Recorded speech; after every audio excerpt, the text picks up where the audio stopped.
What happens if you want to buy a house that was built in the 70s or 80s and the inspector tells you it has aluminum wiring? Well, these days houses have copper wiring. Back in the 50s and prior, they had what was called knob and tube wiring.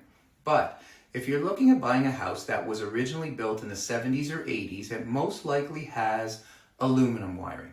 Now, aluminum wiring could be potentially dangerous if there are loose connections, because loose connections can cause extreme heat and eventually lead to fire. But here's the good news. You don't have to completely rewire the entire house. You just need a certified electrician who can do something called pigtailing.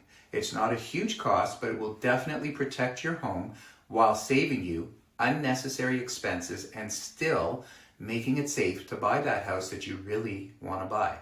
If you have questions about buying a home, especially older homes, or what to look for when buying a house or a condo, send me an email and let's arrange a time to chat.